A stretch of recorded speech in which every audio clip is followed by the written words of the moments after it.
if you take a camera and set it up at nighttime,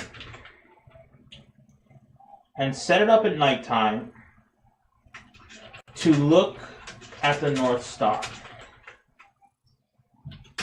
Say you do this in a California mountain.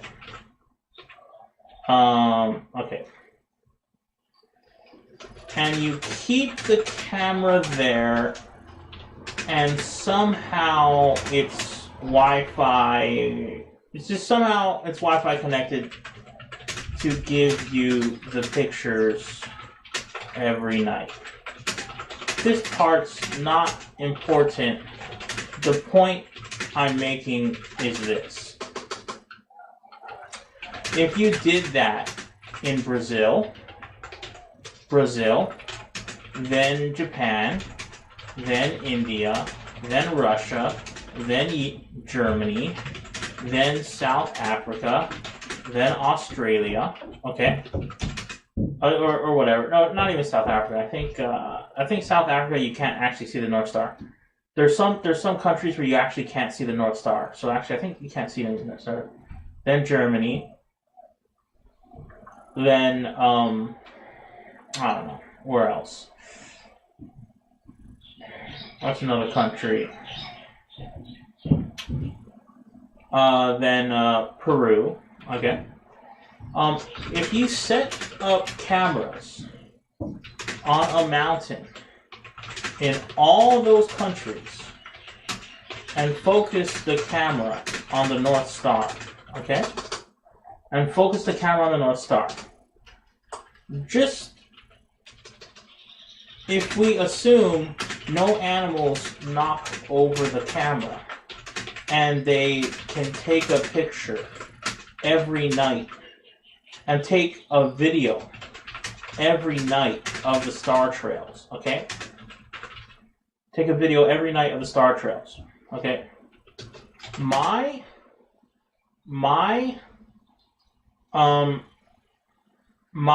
statement, but not really a statement.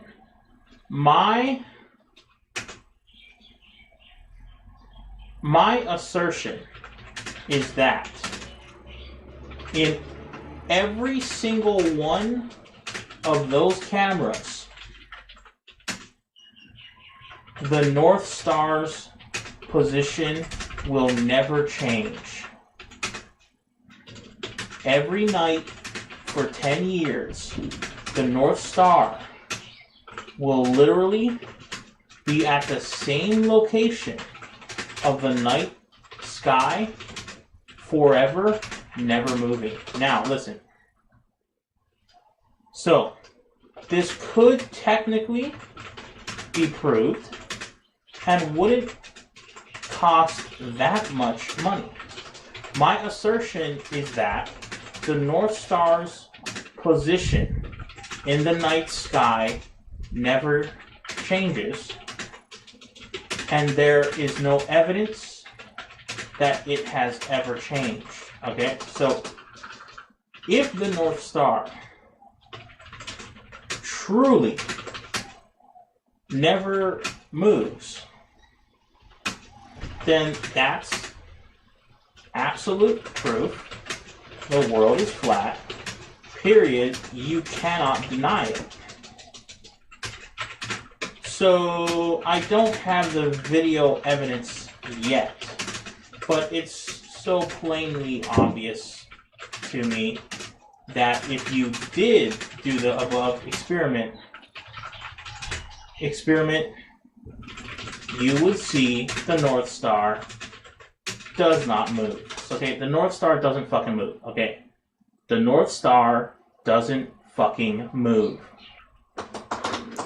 Star trails are full evidence, but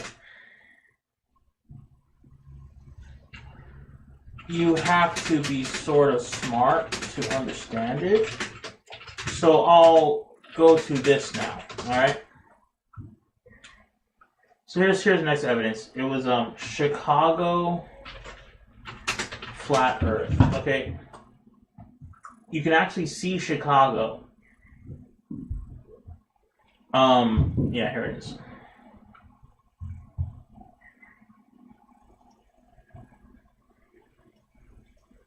Shore. We talked about this photo, Grandmere State Park. This is from Joshua Nowicki, and what you're seeing here is a mirage. We typically would not be able to see this from the Lake Michigan shore. We talked about this last night.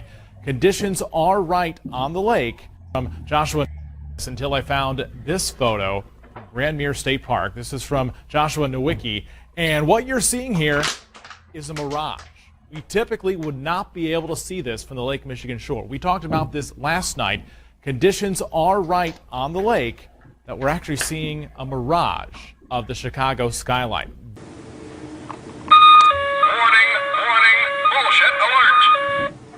Very interesting here. Here's what's happening. This is a good example of a superior mirage. So Joshua was on the Lake Michigan shore. He was looking towards the west, and Chicago's beyond the horizon. Should not be able to see it. However, with the right conditions, we have an inversion. We have cold air near the cold lake water and some relatively warmer air above it. This will bend the image of that skyline back towards the viewer. And so typically we would not be able to see this. This image would be viewable from much, much higher in the sky, up in space.